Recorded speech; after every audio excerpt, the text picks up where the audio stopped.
Assalamualaikum warahmatullahi wabarakatuh.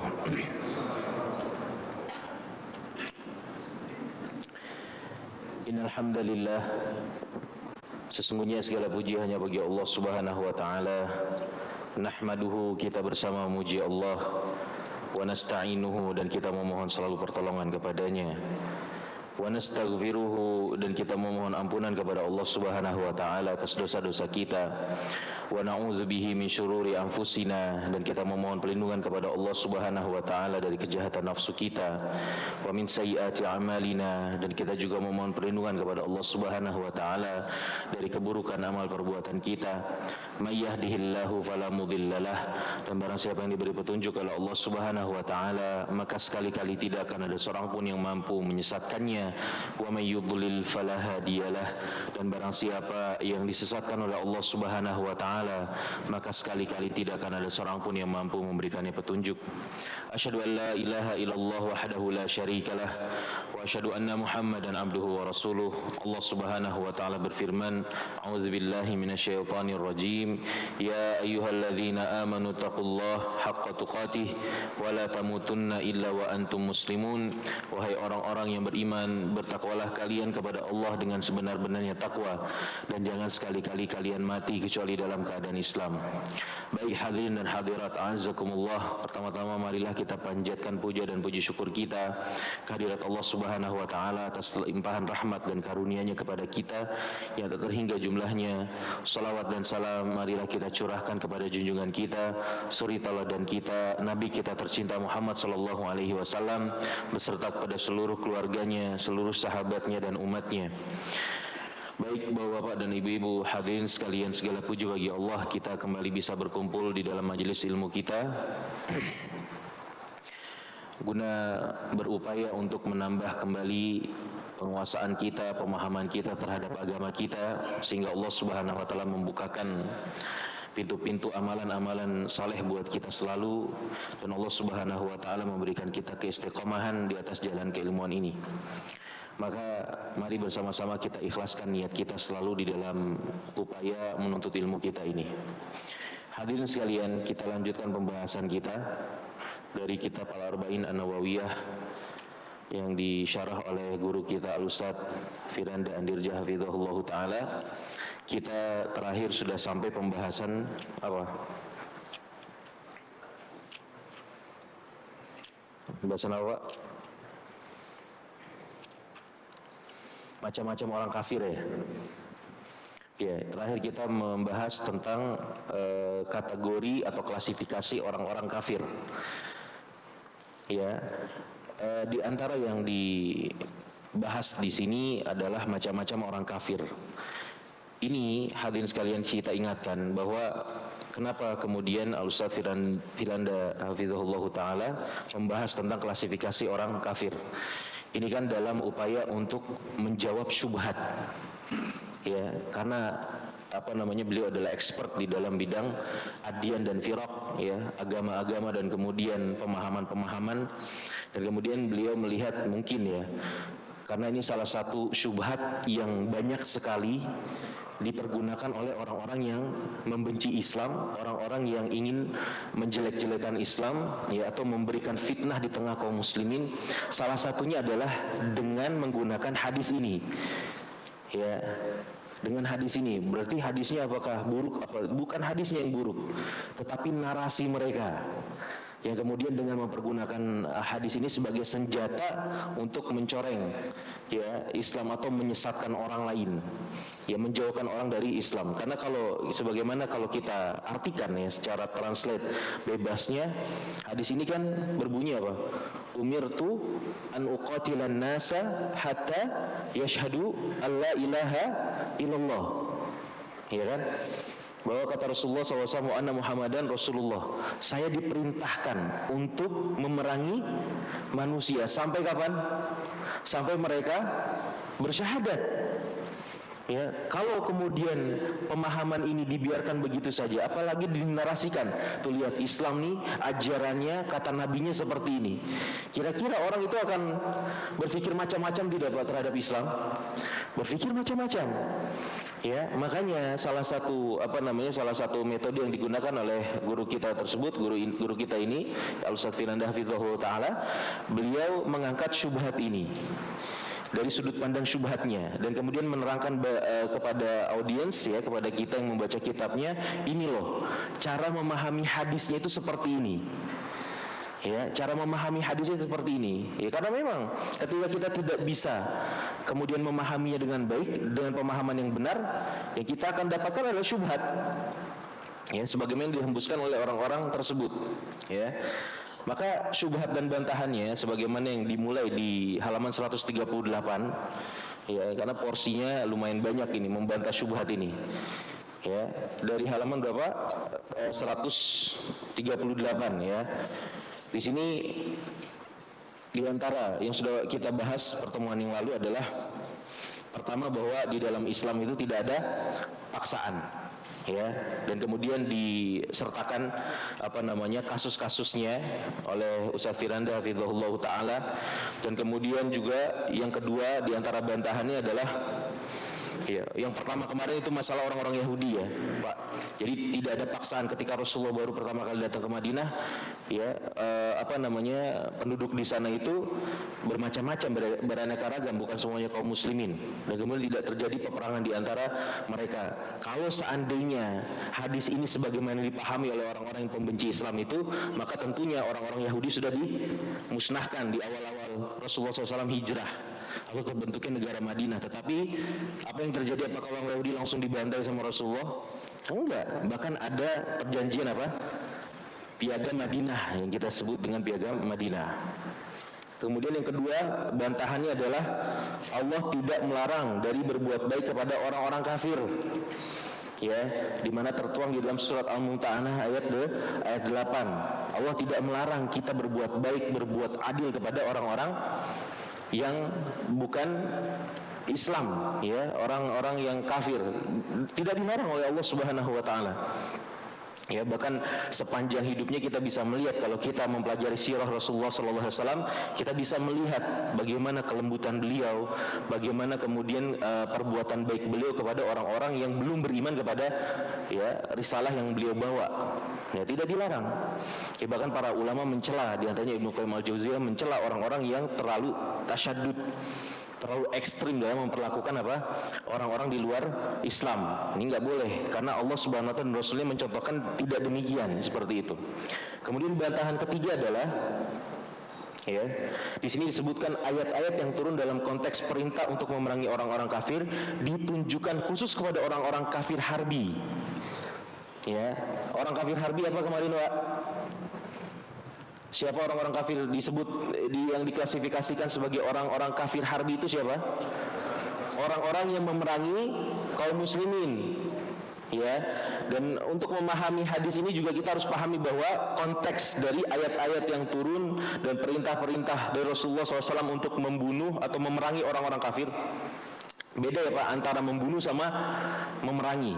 Sebenarnya di antara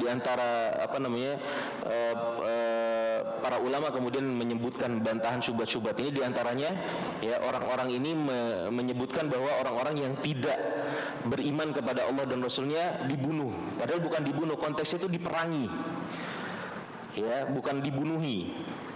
Nah, ketiga ini ayat-ayat yang turun dalam konteks perintah untuk membunuh atau memerangi, ya, orang-orang kafir ini ditunjukkan khusus buat orang-orang yang statusnya kafir harbi. Ini di situ dijelaskan dalil-dalilnya, ya. Firman surat Al-Baqarah, ya, ayat 190, waqatilu fi sabilillahi alladziina yuqatilunakum. Ya, dan perangilah oleh kalian di jalan Allah orang-orang yang memerangi kalian. Jadi spesifik untuk golongan orang kafir tertentu, bukan sebebas-bebasnya, bukan seluruh orang-orang kafir, gitu ya. Itu ada dalil-dalilnya yang sudah kita bahas juga. Yang keempat, ya, bantahan syubhatnya adalah para ulama menjelaskan bahwasanya orang-orang kafir terbagi menjadi beberapa macam. Dan ini di fikih Islam disebutkan, para ulama mengklasifikasikan orang-orang kafir, bukan satu orang-orang kafir tersebut. Ya, ada yang namanya kafir mu'ahad, yaitu orang kafir yang memiliki perjanjian damai dengan kaum muslimin. Ini nggak boleh disentuh, nggak boleh dilukai, nggak boleh dibunuh, apalagi, gitu ya. Kemudian ada kafir musta'man. yaitu orang-orang kafir yang diberikan jaminan keamanan, ya, boleh baik itu oleh individu kaum muslimin itu sendiri ataupun otoritas pemerintahan Islam langsung, gitu ya. Kemudian ada namanya kafir zimmi. Siapa itu kafir zimmi? Kafir zimmi adalah orang-orang kafir yang mereka nggak mau masuk ke dalam Islam, tidak mau negerinya menerima Islam, tetapi mereka bersedia membayar jizyah. Ini kafir zimmi. Ya, mereka diberikan keamanan, nggak boleh dibunuh, itu di dalam syariat kita. Ya, yang keempat baru kafir harbi. Ini orang-orang kafir yang kemudian memerangi umat Islam. Ya. Jadi kalau misalnya Islam itu menganggap satu orang-orang kafir, maka kita bantah bahwa di dalam fikih Islam ya orang-orang kafir bukan satu klasifikasinya, tetapi ada beberapa macam. Ya, dan yang paling banyak disebutkan konteksnya adalah kita diperintahkan untuk memerangi orang-orang kafir, maksudnya di sini adalah orang-orang kafir harbi.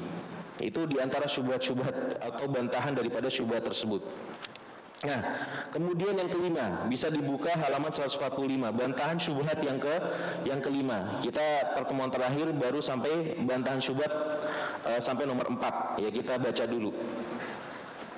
Yang kelima, bantahan yang kelima, ya, bantahan yang kelima tentang syubhat bahwa Islam itu adalah agama yang haus darah. Buktinya adalah hadis ini, bahwa Rasulullah SAW diperintahkan untuk memerangi manusia sampai mereka bersyahadat. Yang kelima bantahannya adalah praktik Rasulullah SAW yang tidak membunuh sebagian orang kafir, ya, meskipun kafir harbi. Contohnya satu, Sumamah bin Usal. Sumamah bin Usal adalah orang kafir yang hendak membunuh Rasulullah SAW, atau bisa disebut kafir harbi karena dia berniat untuk membunuh bukan hanya kaum muslimin, bukannya orang Islam, tetapi Nabi, ya, Muhammad SAW. Saat itu Sumamah bin Usal ditangkap oleh para sahabat. Kemudian dia diikat di tiang masjid. Ketika Rasulullah SAW mendatanginya dan menanyakan kabarnya, Sumamah menjawab, udah ketangkap nih, diikatnya di tiang Masjid Nabawi. In taqtulni taqtul zadamin, wa in tun'im ala syakirin, wa in kunta turidul mal fasal minhu masyi'ta. Ya, kata Sumamah, jika kamu membunuhku, berarti kamu telah membunuh orang yang memiliki pengikut yang akan membalaskan dendamnya. Karena ini Sumamah salah satu pembesar kabilah dia, ya, orang berpengaruh di kabilah Sumamah. Dan kemudian apa? Namun jika kamu membebaskanku, berarti kamu telah membebaskan orang yang pandai berterima kasih. Artinya, kalau engkau bebaskan aku wahai Muhammad, aku akan sangat-sangat berterima kasih, dan aku orang yang tahu cara berterima kasih. Ya. Jika kamu menginginkan harta, katakan saja, aku akan berikan berapapun yang kamu kehendaki. Ya, ini jawaban dari Sumamah kepada Rasulullah SAW. Mendengar hal ini, Rasulullah SAW meninggalkannya tetap tertahan selama beberapa hari. Rasulullah SAW menanyakan hal yang sama, begitu juga Sumamah menjawab dengan hal yang sama. Rasulullah selalu menanyakan kepada Sumamah ketika lewat di depan Sumamah, bagaimana kabar engkau wahai Sumamah? Maka Sumamah akan menjawabnya dengan perkataan yang tadi kita sebutkan. Ya, akhirnya Rasulullah SAW memerintahkan para sahabat untuk melepaskannya, dibebasin, dibuka ikatannya. Ya, dibuka ikatannya agar berharap dan beliau berharap agar Sumamah masuk Islam. Ternyata benar, setelah dibuka ikatannya, maka Sumamah masuk Islam. Ya, ini salah satu yang disebutkan oleh Al-Hafidz Ibnu Hajar, ya, di dalam hadis atau perkara daripada sahabat Sumamah bin Usal ini. Kata beliau adalah banyak pelajaran. Kata beliau salah satunya adalah memperhatikan keadaan orang yang ditawan oleh kaum muslimin. Sebagaimana Rasulullah perhatikan, Rasulullah kasih makan, karena berhari-hari nih dia diikat di tiang masjid. Tetapi apa kebutuhan makannya dikasih, gitu ya. Enggak kemudian dibiarkan mati kelaparan begitu saja, enggak. Kemudian diurusin sama Rasulullah SAW. Ta'zimu amril afu anil musi. Dan kemudian di sini kata Ibnu Hajar, pentingnya sikap memaafkan. Ya, sikap memaafkan. Ini yang ditunjukkan sama Rasulullah, dan di berbagai riwayat hadirin sekalian, di beberapa riwayat lainnya, ini salah satu sikap yang sering diambil oleh Rasulullah SAW ketika berhadapan dengan orang yang tidak suka dengan dia, orang yang membenci dia.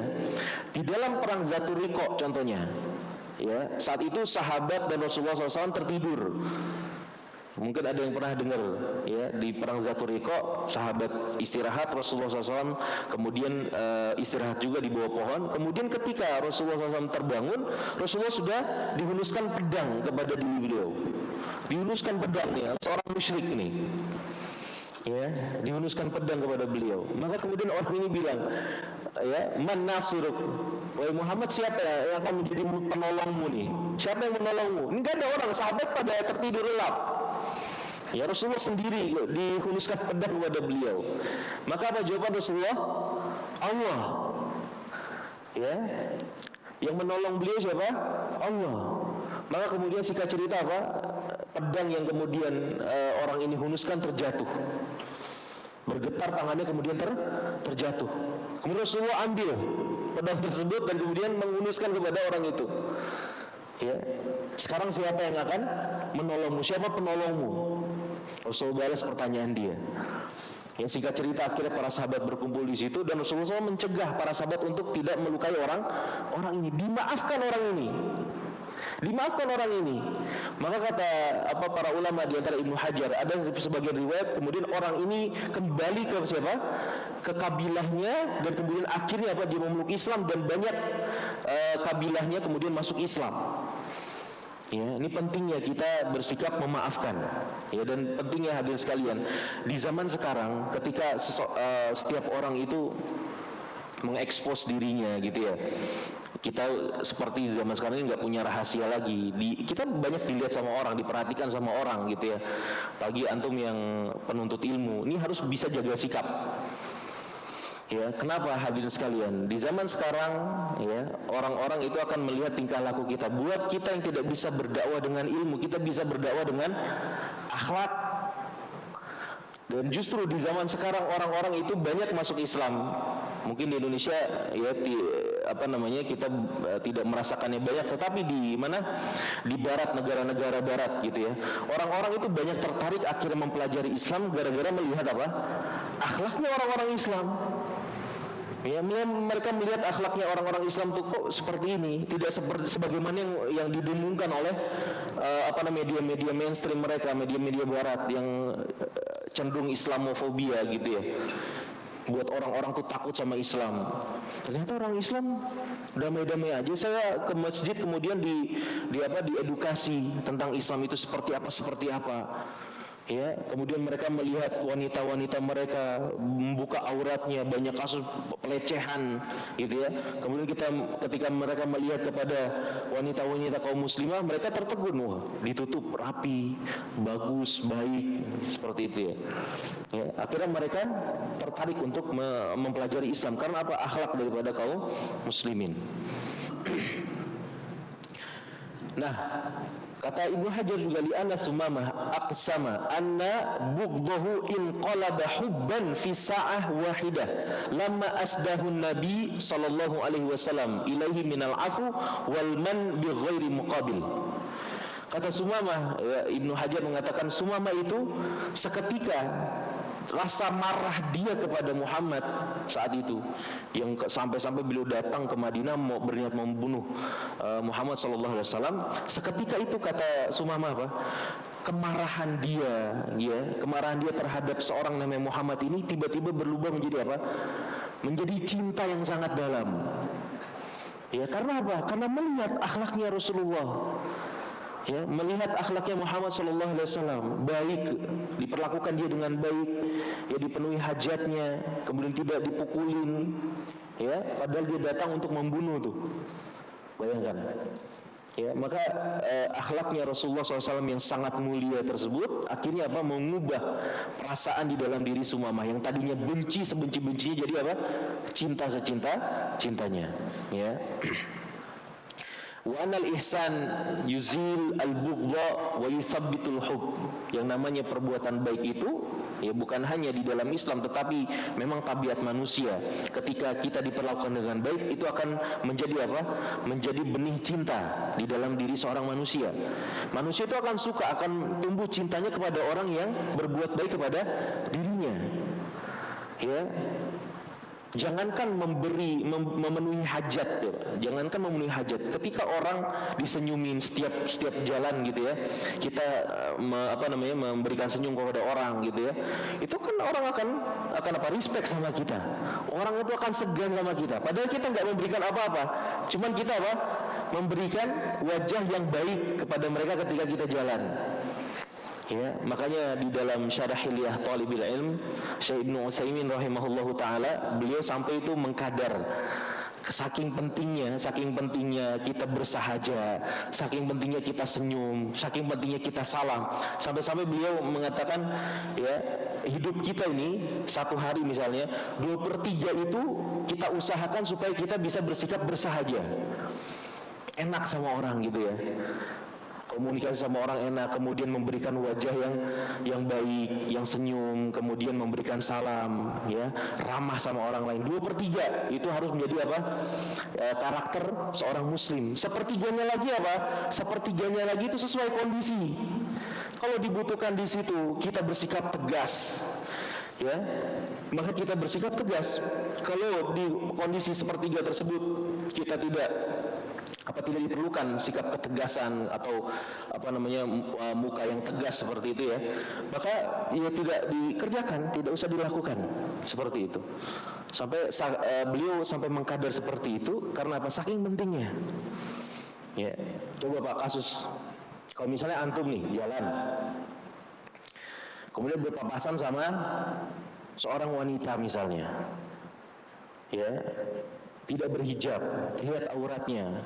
Antum pasang muka senyum apa pasang muka tegas?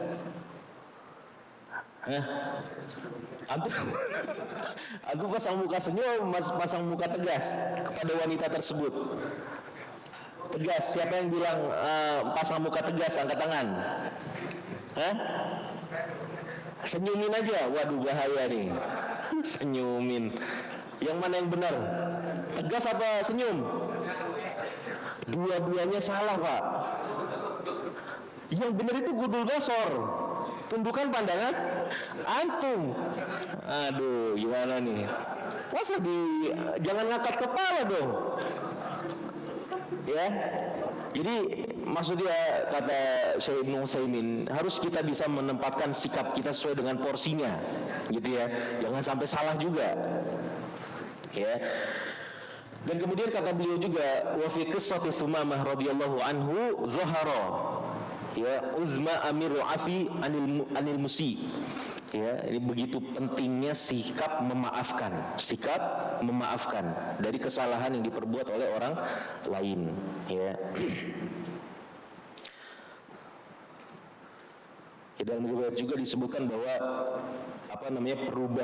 perubahan tadi perasaannya Tsumamah kepada Rasulullah SAW itu ketika Rasulullah SAW mengatakan atliku Tsumamah. Atliku Tsumamah artinya apa? Bebaskan, lepaskan ikatannya Tsumamah. Saat itu yang tadinya benci kemudian langsung cinta kepada Rasulullah SAW. Dan ini penting sekali, hadirin sekalian, penting sekali. Ya, di zaman dimana orang-orang itu ya banyak ya akses kita dilihat perbuatan kita, ya keseharian kita itu banyak dilihat sama orang, aktivitas kita, maka tunjukkan aktivitas kita yang baik.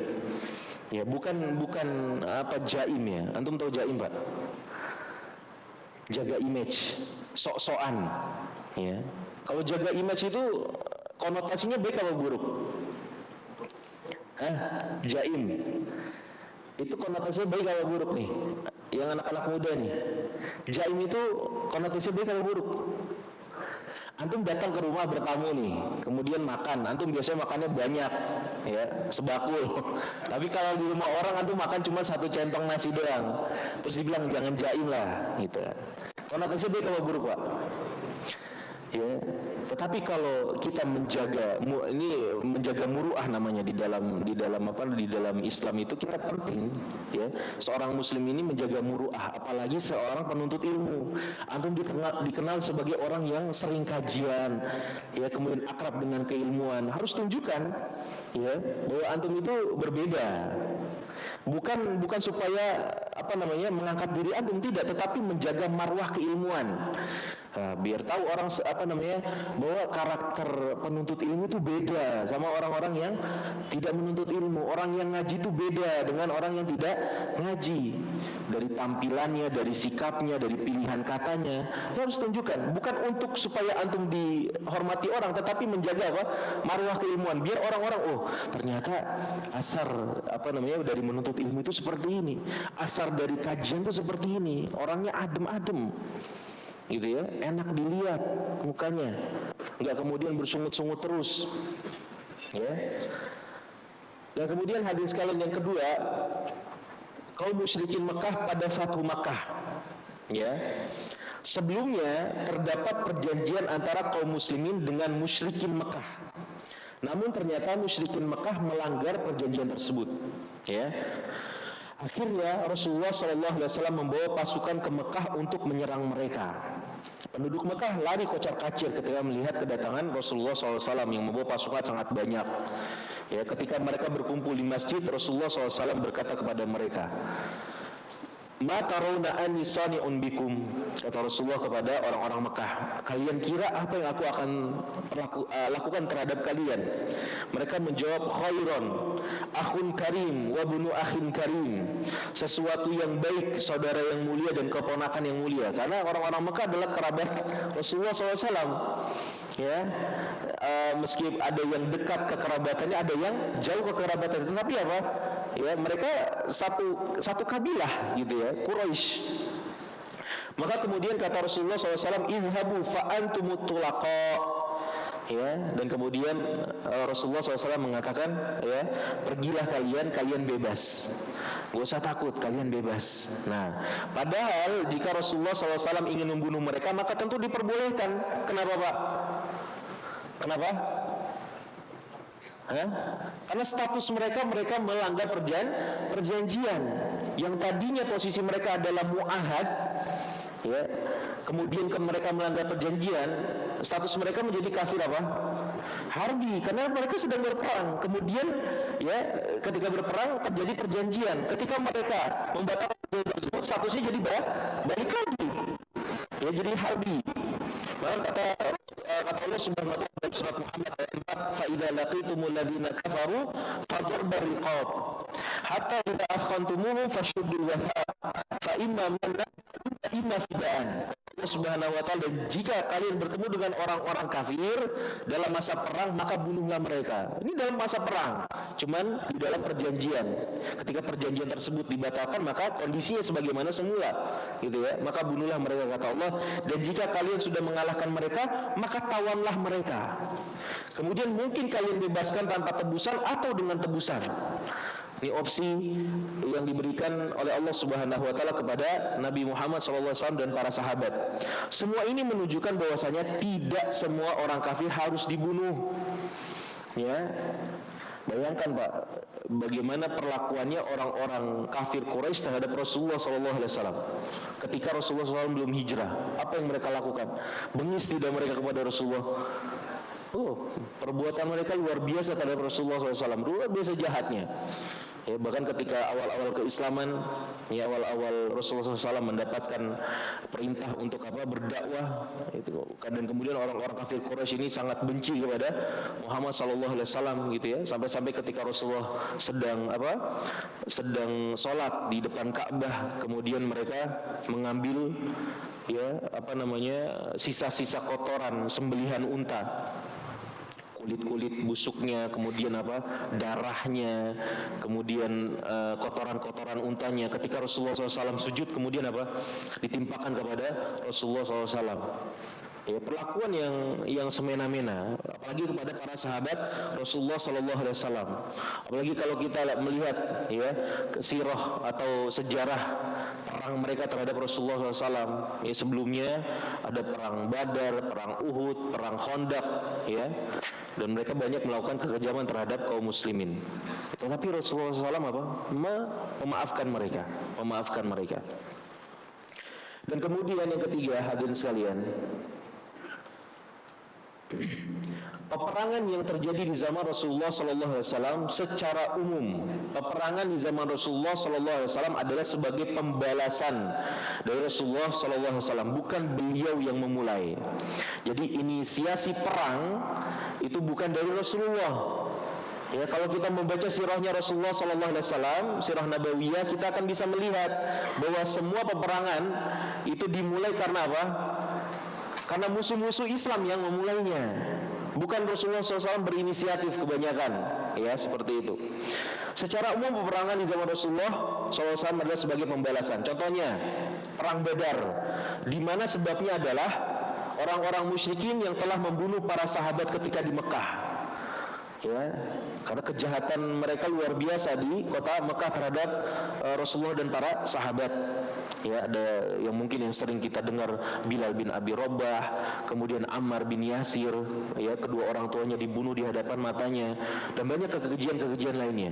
Ditambah lagi fakta bahwa orang-orang yang beriman kepada Rasulullah SAW di awal keislaman itu orang-orang yang aqwiya atau orang-orang du'afa. Orang-orang kuat, orang-orang berpengaruh apa? Mayoritasnya orang-orang lemah, Pak. Orang-orang lemah. Ya, kebanyakan adalah budak dan mantan-mantan budak. Ya, orang-orang kasta kedua dalam tanda kutip di sosialnya orang-orang Quraisy Mekah. Jadi semena-mena, benar-benar semena-mena, diperlakukan sebagaimana binatang. Ya. Jadi perang Badar itu, ya, karena apa? Pembalasan terhadap perlakuan orang-orang musyrik terhadap kaum muslimin di kota Mekah. Kemudian perang Uhud, Khandaq dan yang lainnya, di mana sebabnya adalah karena kaum musyrikin yang datang untuk menyerang kaum muslimin. Perang Uhud contohnya, ya, mereka nggak terima kekalahan mereka di perang Badar, sehingga mereka membentuk pasukan yang lebih besar lagi untuk menyerang kaum muslimin di Madinah. Inisiasi perang dari mereka juga. Begitu juga perang Khandaq. Ya, mereka merasa besar, mereka mengumpulkan koalisi-koalisi, akhirnya mereka menyerang Madinah. Kemudian yang mereka hadapi apa? Khandaq. Ya, strategi perang yang berasal dari siapa? Salman Al-Farisi. Diadopsi dari cara perangnya orang-orang Persia. Dan kemudian contohnya Rasulullah SAW mengutus Sariyah ini ekspedisi.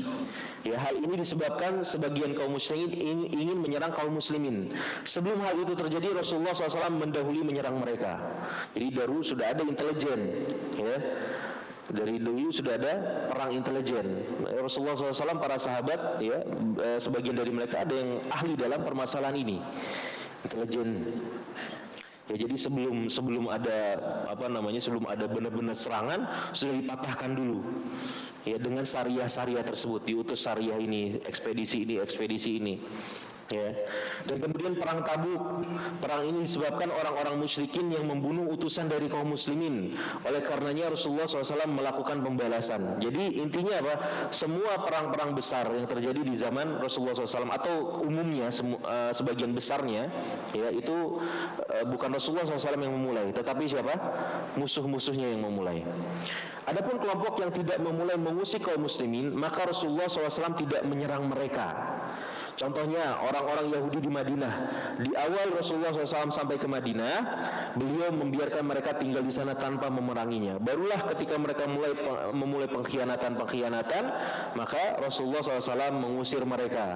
Ada perang dengan Bani Quraizo, ada perang dengan Bani Qainuqa, ya. Sebagaimana yang sudah kita sebutkan pertemuan sebelumnya. Itu karena apa? Pengkhianatan mereka. Ini mereka tidak bisa dipegang kata-katanya sampai sekarang, ya. Demikian juga orang-orang Nasrani yang berada di Habasyah. Rasulullah SAW tidak pernah memerintahkan para sahabatnya untuk menyerang mereka. Hal ini dikarenakan kaum muslimin memiliki utang budi kepada mereka. Sebagaimana kita ketahui, ya, ketika perlakuan orang-orang Mekah terhadap para sahabat, ya, di kota Mekah itu sudah sangat-sangat menyiksa, ya, sangat mengintimidasi. Akhirnya Rasulullah SAW mengizinkan para sahabat untuk hijrah. Ya, hijrahnya kemana, Pak? Pertama kali ke Habasyah. Ya, Habasyah saat itu notabene adalah negara kafir juga, tetapi apa? Lebih aman. Makanya di dalam hijrah itu kan ada dua, hijrah dari tempat yang tidak aman menuju tempat yang lebih aman, sebagaimana hijrahnya para sahabat ke Habasyah, atau dari negeri muslim ke negeri kafir. Contohnya dari mana? Dari negeri kafir ke negeri muslim. Contohnya hijrahnya Rasulullah dari Mekah menuju Madinah. Saat itu terkenal, ya, An-Najasyi, yaitu orang yang menguasai Habasyah ini terkenal orang Nasrani tetapi adil. Ya, orang Nasrani tetapi adil rajanya. Ketika ada orang-orang mencari suaka, ya, kejar-kejar sama musuh di negerinya, ya, kemudian pergi ke negerinya, maka diberikan suaka, diberikan perlindungan, ya, diberikan perhatian sama Najasyi dan seterusnya. Ini sebagaimana yang dilakukan oleh Najasyi kepada para sahabat Rasulullah SAW. Maka nggak ada kemudian Rasulullah SAW menyatakan perang kepada negeri Habasyah yang notabene adalah orang-orang Nasrani, ya. Semua ini kita jelaskan untuk membantah orang yang beranggapan bahwasanya agama Islam tersebar hanya dengan pedang. Ya, kita katakan memang benar bahwasanya para sahabat berjihad. Namun semua ini dikarenakan orang-orang yang menghalangi dakwah mereka. Sementara kaum muslimin diperintahkan untuk menyebarkan Islam. Nah, ini perlu jadi perhatian juga hadirin sekalian, bahwa konsep jihad di dalam Islam itu bukan untuk mencari kekayaan, bukan semata-mata untuk stabilitas negara Islam itu sendiri. Ya, tetapi konsep jihad di dalam Islam untuk apa, Pak? Untuk apa? Li'la'i kalimatillah, untuk menegakkan agama Allah Subhanahu wa taala itu. Makanya Rasulullah SAW pernah ditanya oleh salah seorang sahabat Rasulullah, bagaimana kalau ada orang motif pergi berjihadnya supaya fanatisme golongan gitu ya. Kemudian ada yang datang ke medan jihad untuk supaya mendapatkan harta rampasan dan seterusnya. Ya, ditanyakan motif-motif seorang ini, orang-orang tersebut kepada Rasulullah. Maka Rasulullah SAW tidak membantahnya satu persatu, tetapi Rasulullah mengatakan apa? Man qatala litakuna kalimatullahi hiyal ulya fahuwa fisabilillah. Ya, ketika ditanya siapa yang di fisabilillah, orang-orang ini, ada orang-orang motifnya ini, motifnya ini, motifnya ini. Siapa di antara mereka yang fisabilillah benar-benar? Maka Rasulullah bilang apa? Barang siapa yang berperang supaya apa?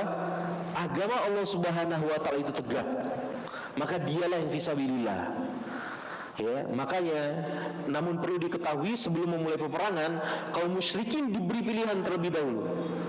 Ya, kaum musyrikin, orang-orang kafir, negara-negara mereka diberi pilihan, enggak langsung ujuk-ujuk kemudian datang langsung pasang manjanik, ya, di meriam seperti itu, enggak, tetapi diberi pilihan. Apa pilihannya? Masuk Islam, pertama diseru kepada Islam. Mau masuk Islam enggak? Kalau mereka masuk Islam ya sudah, enggak ada perang, enggak terjadi peperangan, orang mereka muslim. Ya, sebagaimana Rasulullah pernah bersabda, ya, hadis sebelum ini kan, haram, ya, darah seorang yang mengucapkan la ilaha illallah, enggak boleh diperangi. Dan kemudian apa?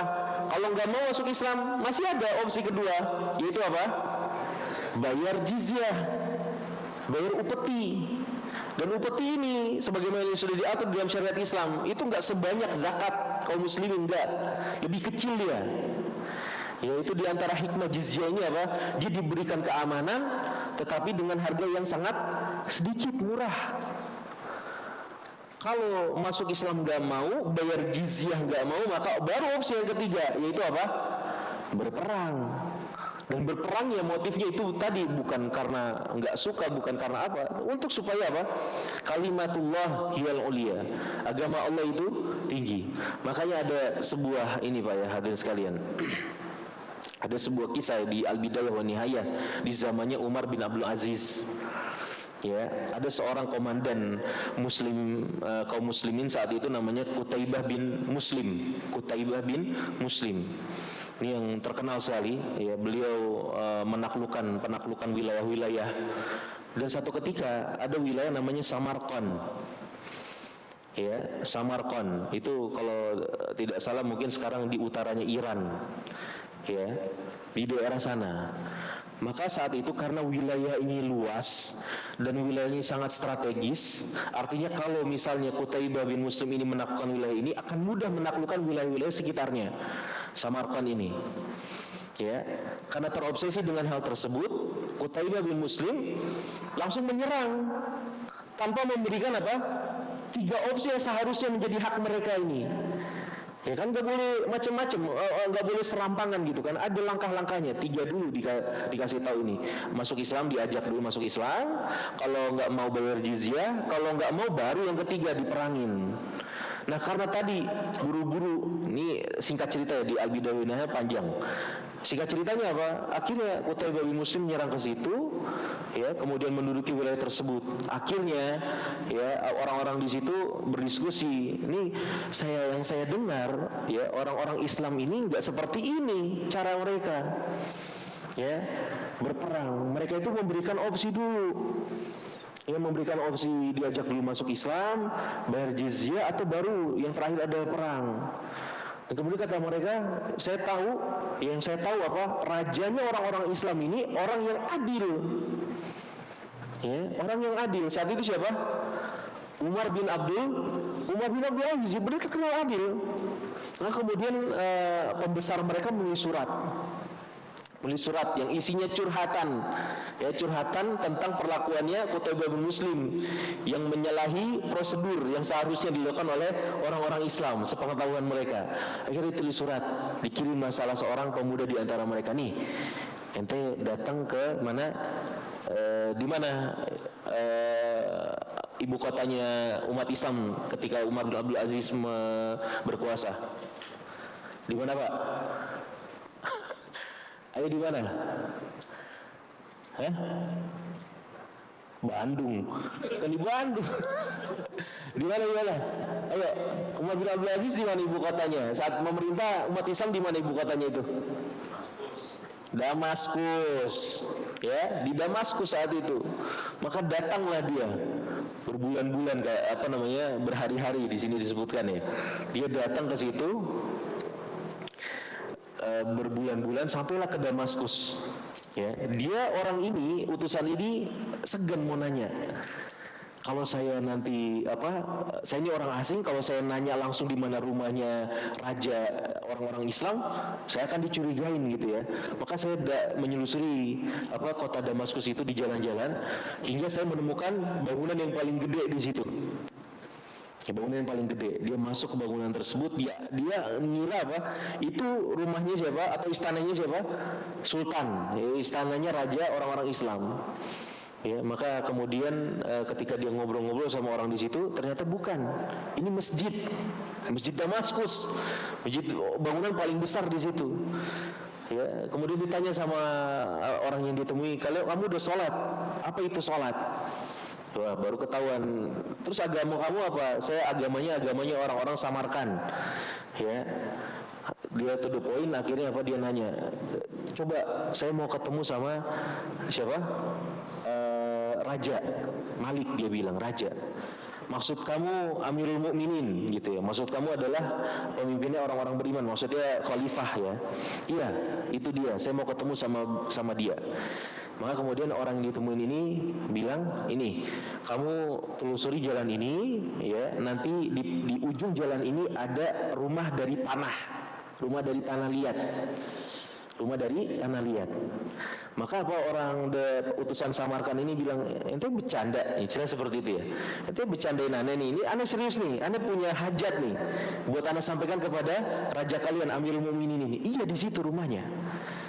Ya, maka ditelusurin jalan itu, kemudian dia melihat ada seorang yang sudah tua lagi nambel rumah dia pakai tanah, sama istrinya berdua ditambelin. Ya. Maka dia mau serahkan surat ini, tapi ini kok begini? Emang beneran apa ini rajanya umat Islam? Ya, akhirnya singkat cerita diserahkanlah. Ya, kemudian Umar bin Abdul Aziz memperhatikan orang tersebut gitu ya, dikasih minum ya, segala macamnya. Maka kemudian didengerin curhatnya. Akhirnya surat tersebut dibalik sama Umar bin Abdul Aziz, kemudian ditulis, ya, ini serahkan kepada qadhi di daerah tersebut, ya, yang seorang yang menjadi amilnya khalifah di kota tersebut. Akhirnya dia pulang, sementara dia ragu, ini saya lagi dikerjain apa enggak nih? Kalau bahasa sekarang lagi di prank apa enggak nih? Ini beneran apa? Cuman surat ini apakah bisa mengeluarkan atau mengusir ya tentaranya umat Islam yang sudah bercokol di daerah saya? Dia nggak yakin. Akhirnya dia bawa surat tersebut ke orang yang dituju, dia makin gak yakin lagi. Orang tua nih, ya, orang sudah tua sekali. Ini bisa berbuat apa orang ini? Ya, bagaimana dia bisa mengusir tentara umat Islam dipimpin oleh Qutaibah bin Muslim? Akhirnya Akhirnya qadhi tersebut datang kepada Qutaibah. Qutaibah dipanggil. Saat itu Qutaibah ternyata sudah wafat. Ya, penggantinya yang dipanggil. Begini, kronologi seperti ini. Benar ternyata. Dan apa yang dikatakan oleh qadhi tersebut kepada tentara kaum muslimin? Semuanya keluar. Ya, semuanya orang-orang Islam keluar dari Samarkand. Kemudian ya, lakukan prosedur yang sebagaimana seharusnya. Dan kemudian orang ini, Pak hadirin sekalian, yang tadinya dia tidak menyangka itu menjadi solusi buat wilayah dia. Ternyata dia tercengang. Ya, tidak sampai sore hari tentara-tentara umat Islam sudah keluar semuanya di batasan kota semua. Ya, di batasan kota semuanya. Maka kemudian ya umat Islam menjalankan prosedurnya. Ya, ditawarkan Islam, suruh bayar jizyah atau diperangi. Maka orang ini bilang, wahai penduduk Samarkand, saya sudah menemui siapa? Raja orang-orang ini nih. Saya sudah merasakan bagaimana keadilan mereka. Maka masuk Islamlah kalian. Orang ini masuk Islam akhirnya. Dan kemudian sebagian besar daripada orang-orang Samarkand tersebut akhirnya masuk Islam juga. Akhirnya mereka milih opsi yang kedua, bayar jizyah saat itu. Ya, tidak selang berapa lama akhirnya orang-orang di situ masuk Islam semuanya. Azan ya. Baik, kita lanjutkan setelah salat. Baik.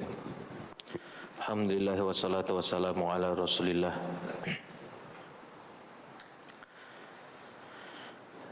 Jadi sebelum jeda kita sampaikan bahwa di antara konsep di dalam Islam permasalahan peperangan itu jelas ya Pak ya.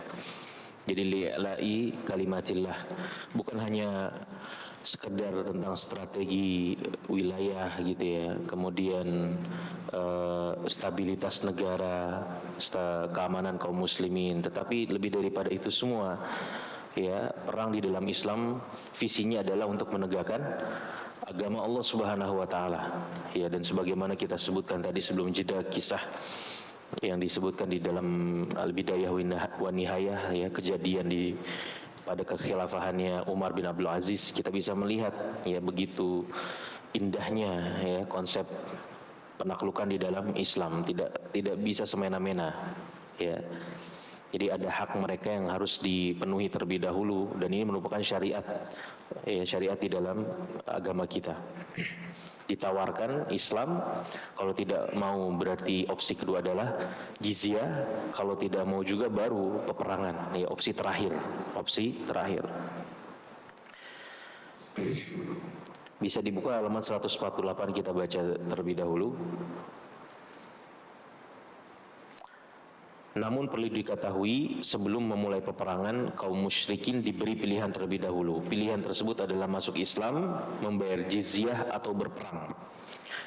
Jika mereka memilih membayar jizyah, maka mereka tidak dipaksa untuk masuk Islam. Nah, ada lagi ketentuan. Kalau mereka bersedia membayar jizyah, itu bukan berarti mereka harus masuk Islam. Tidak demikian. Ya. Ini mungkin kalau kita baca sejarahnya, yang melakukan demikian ini orang-orang kafir.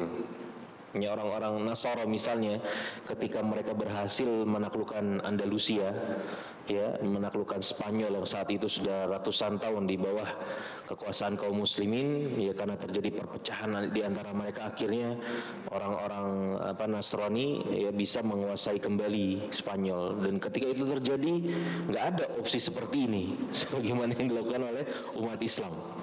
Ya, mereka langsung membantai umat Islam, dan kemudian pilihannya cuma dua, kalau mau bertahan di sini, bertahan di Spanyol, masuk Kristen, ya, itu pun dihinakan, ya, dihinakan, ada baju sendiri, ada pakaian tersendiri, ya, yang kemudian menghinakan orang-orang Islam saat itu.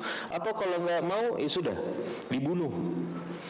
Ya, bahkan dalam sebuah riwayat itu mereka dimasukkan ke dalam kapal gitu ya, dan orang-orang Islam satu dimobilisasi untuk masuk ke kapal tersebut. Kalau mau selamat masuk kapal tersebut, ketika sudah masuk kapal, apa yang dilakukan? Dibakar kapal tersebut, ya, dibakar kapal tersebut. Jadi parah. Ini tidak pernah terjadi di sejarahnya kaum muslimin. Yang kita temukan adalah seperti itu, diberikan pilihan-pilihan yang tidak memberatkan sebenarnya. Ya, mereka membayar jizyah, mereka tetap bisa hidup nyaman, ya, hanya kemudian di bawah pengawasan daripada kaum muslimin, seperti itu.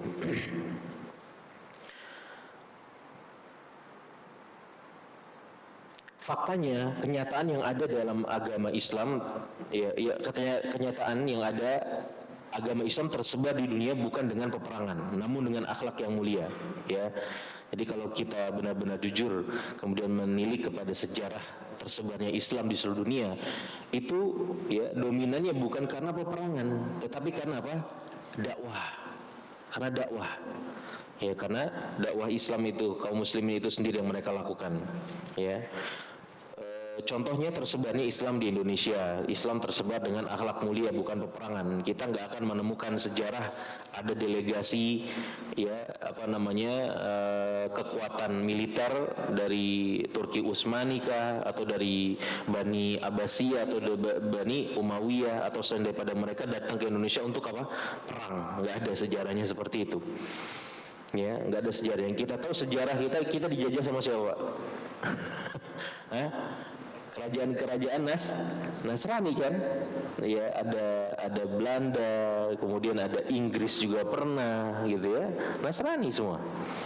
Ya, nggak ada sejarahnya umat Islam kemudian menjajah Nusantara Indonesia, tidak ada. Dan kemudian mereka ya bengis, kita ketahui sejarahnya. Ya, kerja paksa, kemudian harus membayar UPT yang memakan misalnya 50% dari pendapatan wilayah-wilayah Indonesia saat itu, atau bahkan lebih dari 50%. Ya, petani-petani dipaksa untuk kerja memenuhi kebutuhan negara mereka, dan banyak kekejaman-kekejaman ya di negara kita dulu. Bahkan yang sangat menakjubkan adalah ketika orang-orang Tatar memerangi kaum muslimin di Baghdad. Justru ya banyak dari mereka yang masuk Islam, semua ini tercatat di dalam sejarah. Ya, hal ini tidaklah terjadi melainkan karena akhlak yang mulia dari kaum muslimin. Ini kan Tatar terkenal, Pak. Ya, mereka memerangi kaum muslimin saat itu sampai masuk kota Baghdad yang saat itu dikuasai oleh Bani Abbasiyah, umat Islam ya.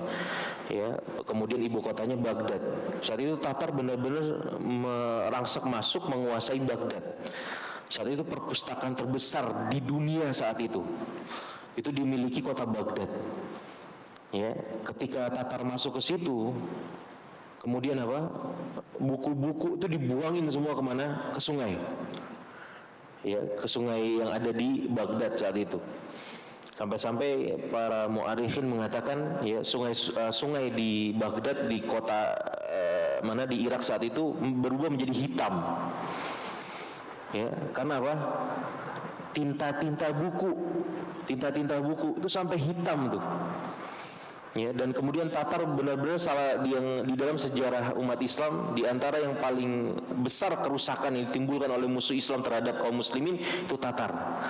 ya, tetapi ya qadarullah, kemudian anak-anak keturunannya Genghis Khan, ya, kemudian mereka mulai akrab dengan Islam, dekat dengan Islam, pada akhirnya Tatar, ya, sebagian besar dari mereka memeluk Islam seperti itu.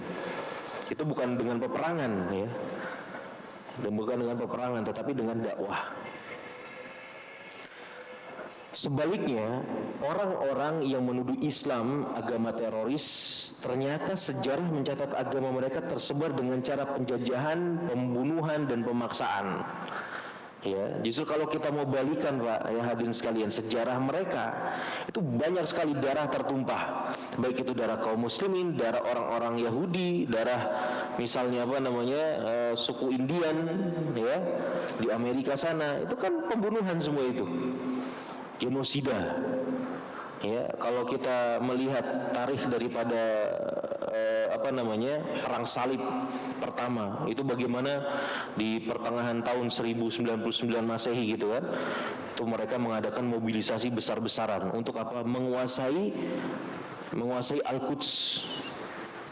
Ya, bahkan disebutkan di situ sampai kekuatan mereka, orang-orang mereka itu sampai 1 juta orang itu seantero Eropa, ya, dimobilisasi oleh oleh gereja-gereja, kemudian akhirnya mereka bermaksud untuk menguasai Al-Quds, menguasai Syam saat itu, dan benar-benar terjadi, ya. Kemudian dikepunglah, ya, kota Al-Quds saat itu, ya, sampai sekitar 5 pekan, ya, dalam sejarah itu 5 pekan. Kemudian ketika kota menyerah, apa yang dilakukan oleh mereka, Pak? Apa yang dilakukan oleh mereka? Dibunuhin kaum muslimin di dalam kota tersebut semuanya. Bahkan Ibnul Athir mengatakan saat itu di dalam kota ada sekitaran 70.000 orang yang mati, disembelih oleh orang-orang tentara salib itu.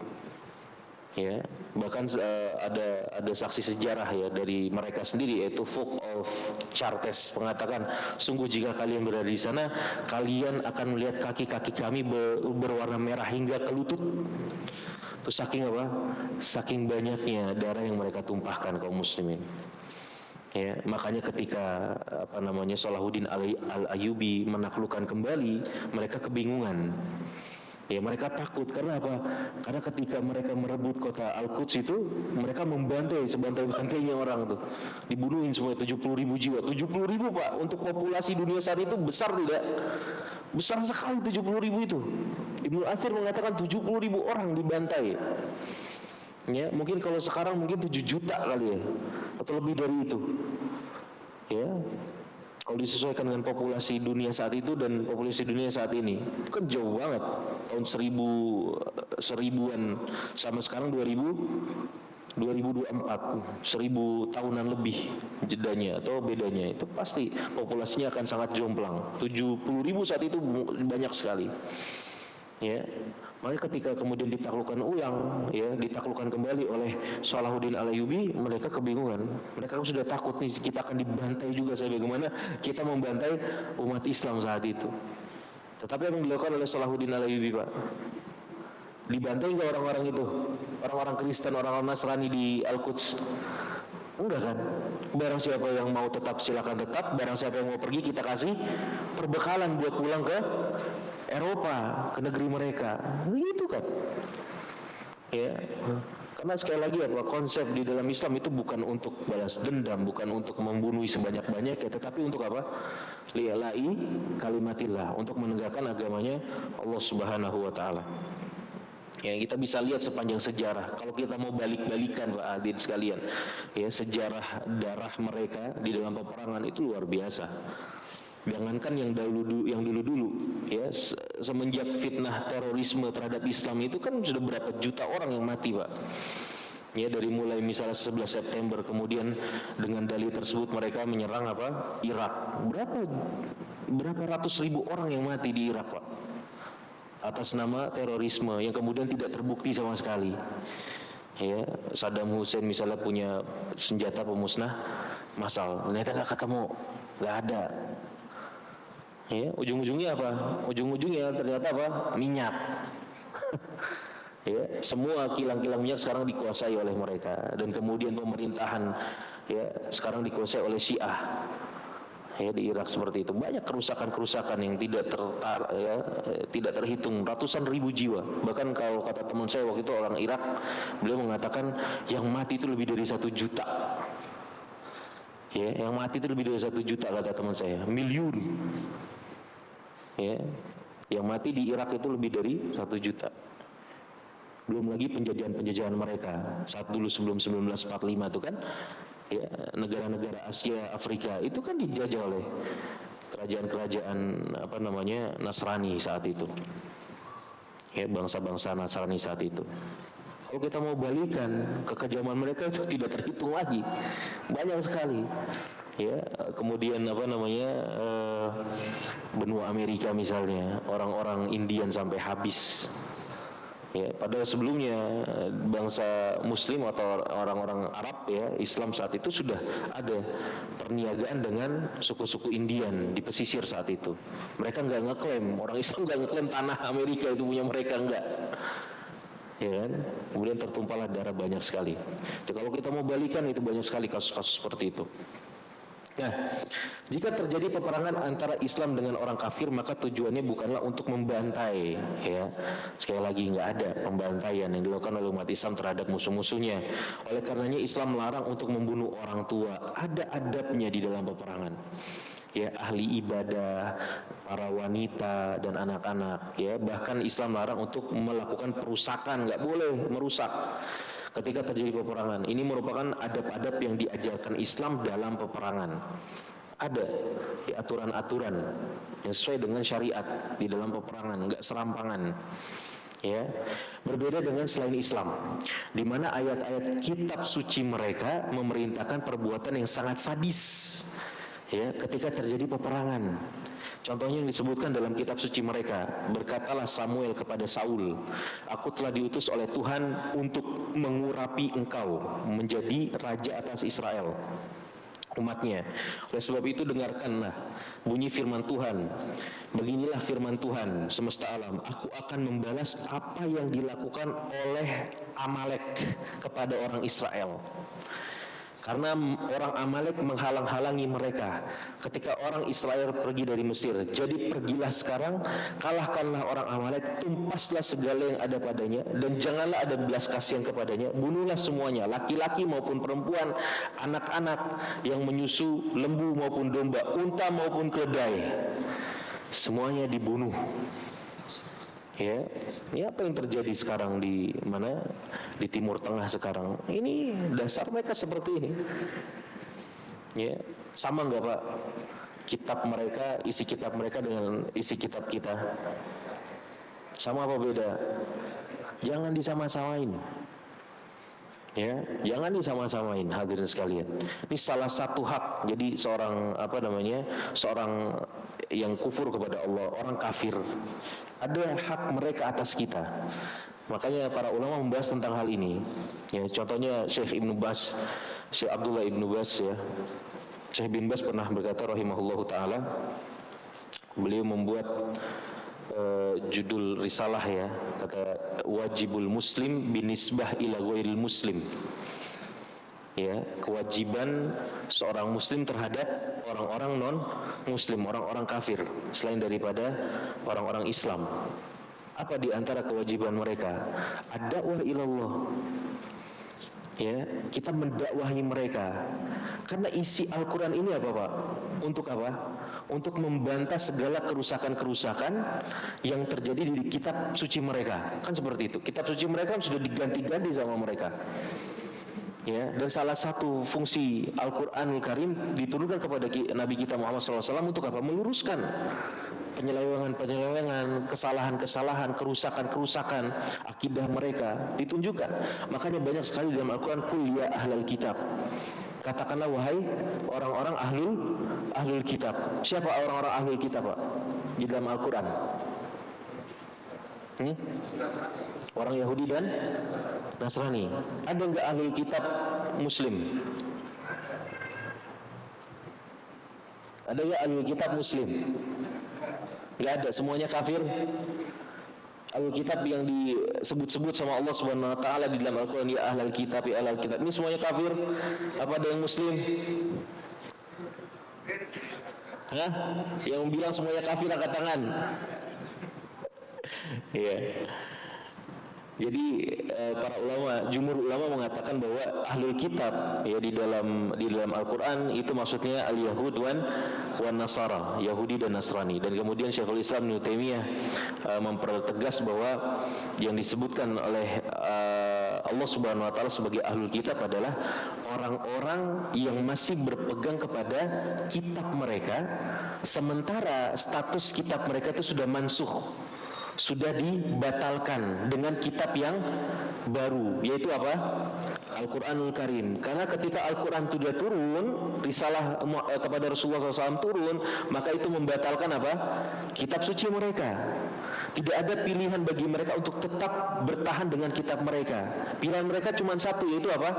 Ikut risalahnya Rasulullah SAW. Dan orang yang masih kekeh dengan memegang kitab mereka, ya kalau orang Yahudi berarti dengan Tauratnya, ya kemudian orang-orang Nasara dengan Injilnya, dan mereka masih kekeh memegang itu dan tidak mau menerima risalah terakhir yang dibawa oleh Rasulullah SAW, yaitu Al-Quran, maka inilah mereka disebut ahlul kitab. Berarti ahlul kitab semuanya kafir.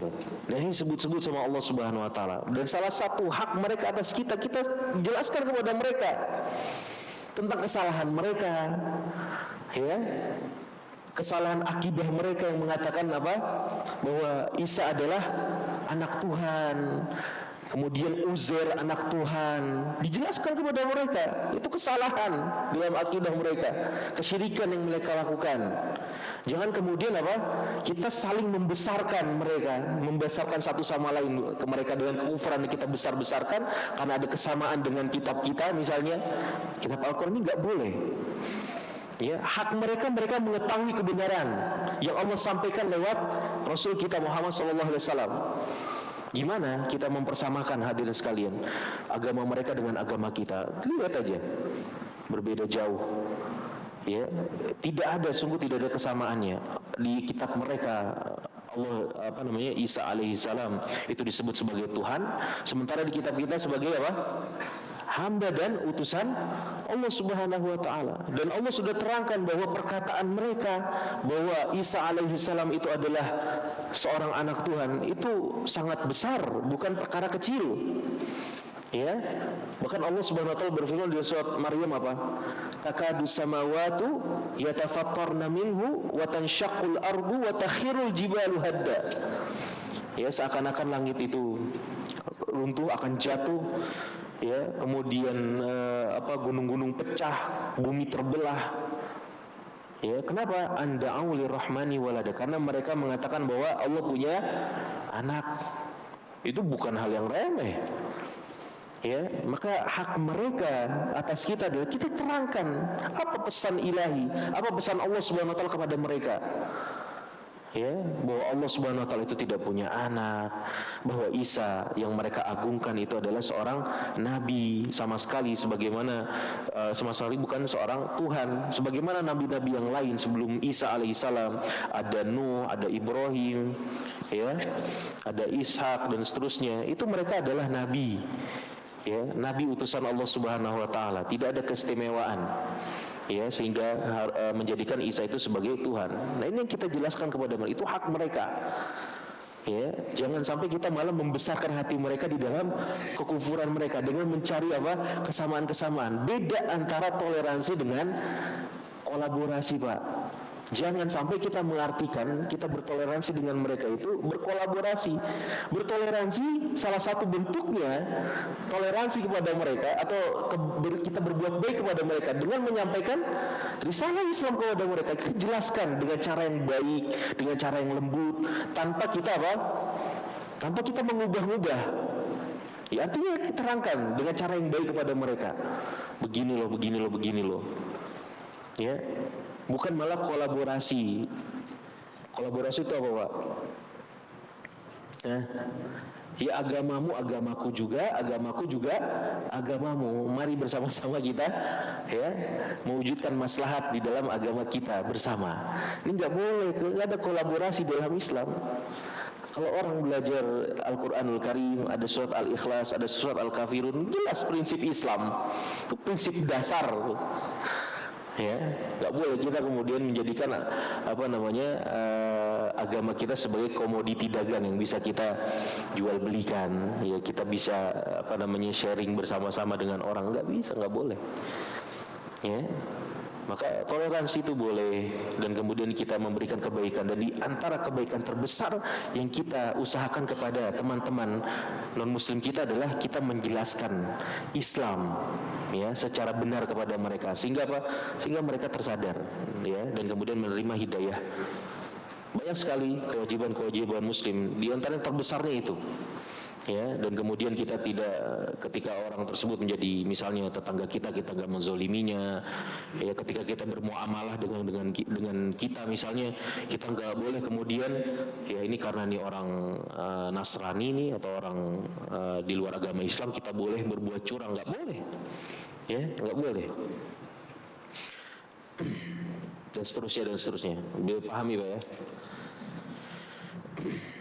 Nah, jika membaca ayat-ayat dalam kitab suci mereka, ya, kita akan dapati siapa yang lebih pantas disebut dengan agama yang sangat sadis dan membunuh. Ya, demikian hadirin sekalian yang bisa kita sampaikan. Silakan, mungkin ada kuis ya? Ada kuis nggak? Sini ada pertanyaan juga. Assalamualaikum Ustaz, saya ingin bertanya, sebelumnya saya memiliki ayah yang qadarullah sudah menikah lagi. Pada awal waktu mereka menikah belum menunjukkan keanehan apa-apa. Namun beberapa bulan terakhir ini ayah saya menunjukkan perilaku yang aneh. Salah satunya adalah menabur garam di sekitar warung dengan harapan dijauhkan dari kejahatan dan dilariskan jualannya. Ketika kami anak-anaknya bertanya dan mencoba menasihatinya, beliau meninggikan suaranya dan membela istri barunya tersebut. Bagaimana ya Ustaz cara terbaik untuk terus bisa memberitahu ayah saya kalau hal tersebut syirik tanpa menyakiti hatinya dan memancing emosinya? Karena ayah saya memiliki riwayat sakit jantung, Masya Allah. Saya khawatir ketika kami anaknya menasihati, beliau akan terpancing emosi dan mengalami serangan jantung. Ya. Coba kuis dulu deh, ya, nanti sambil antum jawab kuis kita jawab.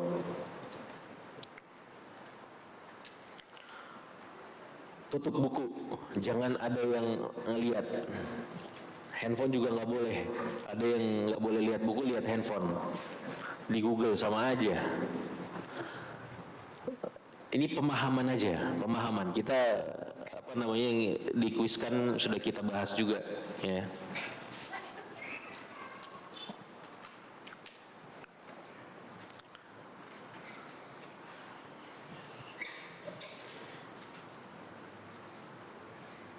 Oh, ini jamnya ngaco ya? Lambatan ya? Yang digital apa yang itu yang salah? Yang ini kan? Ini salah ya? Oh, afwan ya. Jadi malam. Soalnya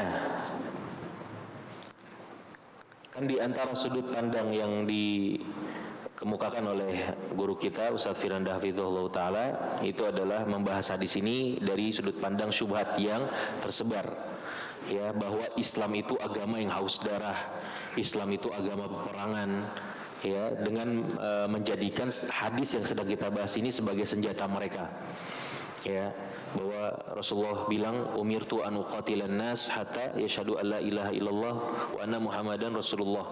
Jadi orang itu diperangi sampai mereka mengatakan syahadat. Nah, bagaimana membantah narasi seperti ini?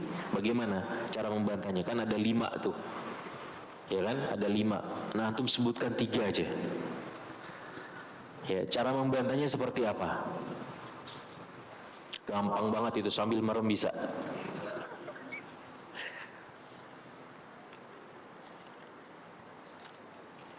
Nah, yang kedua, ya, sebutkan klasifikasi orang kafir. Orang kafir itu ada 4 kan, yang disebutkan di dalam fikih Islam. Nah, sebutkan tuh.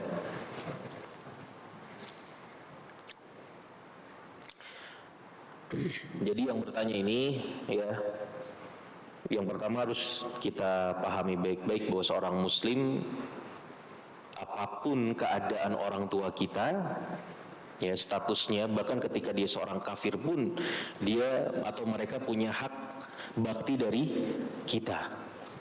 Ya, sebagaimana Allah Subhanahu wa taala berfirman, "Wa in jahadaka 'ala an tusyrika bima laisa laka bihi ilmun fala tuti'huma wa sahibhuma fid dunya ma'rufa." Kalau seandainya kedua orang tua itu memaksa kita untuk berbuat syirik dan seterusnya, maka jangan taati. Ya, dan kemudian Allah Subhanahu wa taala berfirman kembali, wa sahibhuma fid dunya ma'rufa, dan ya berbaktilah kepada mereka, pergaulilah mereka dengan baik di dunia. Ya, dengan kata yang baik, dengan perlakuan yang baik sesuai dengan kemampuan kita. Maka ini tetap wajib, ya.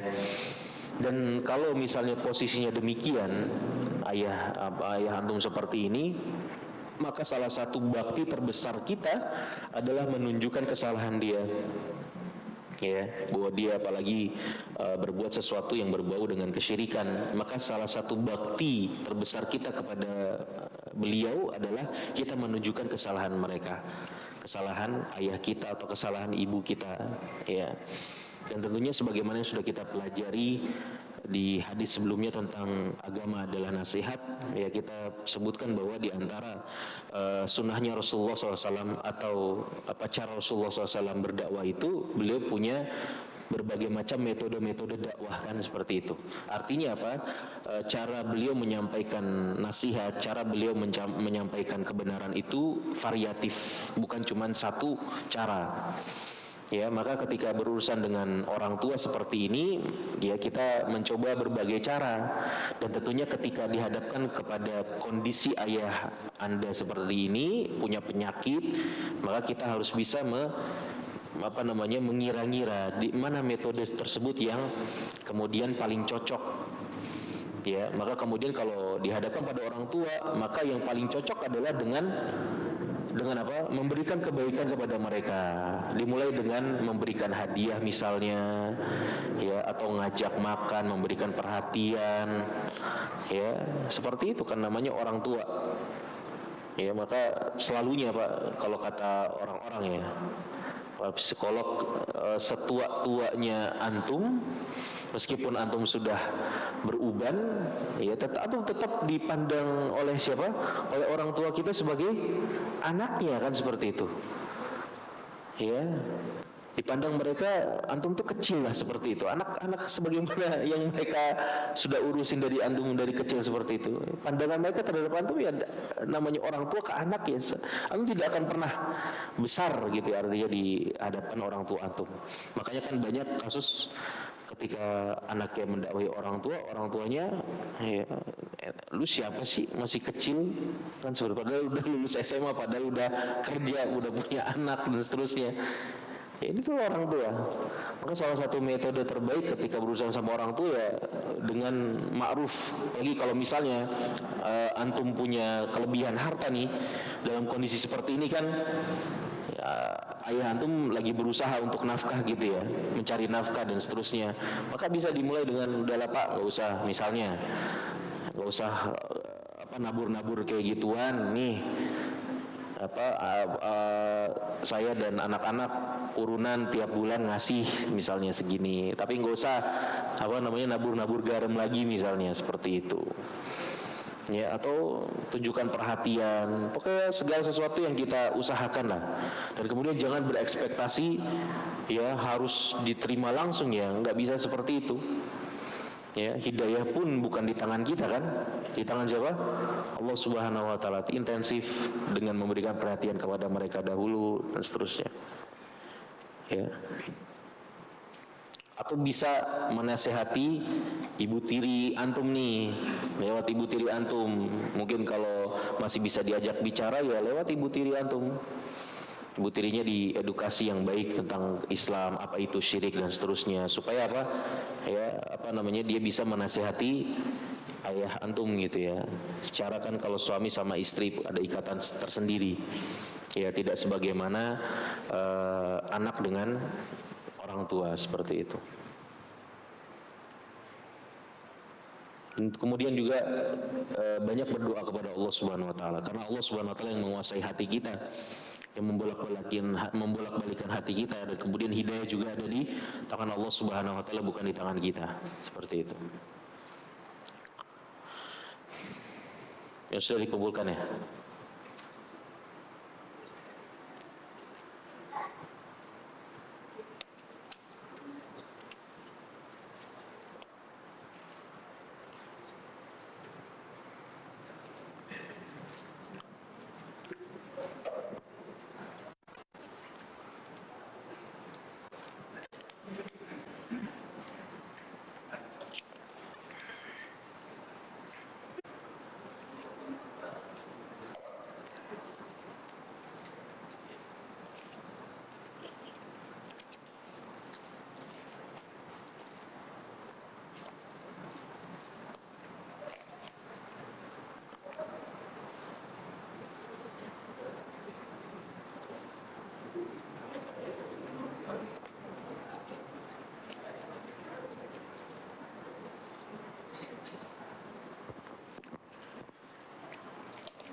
Sudah semua? Ada lagi? Masih? Ya, ayo.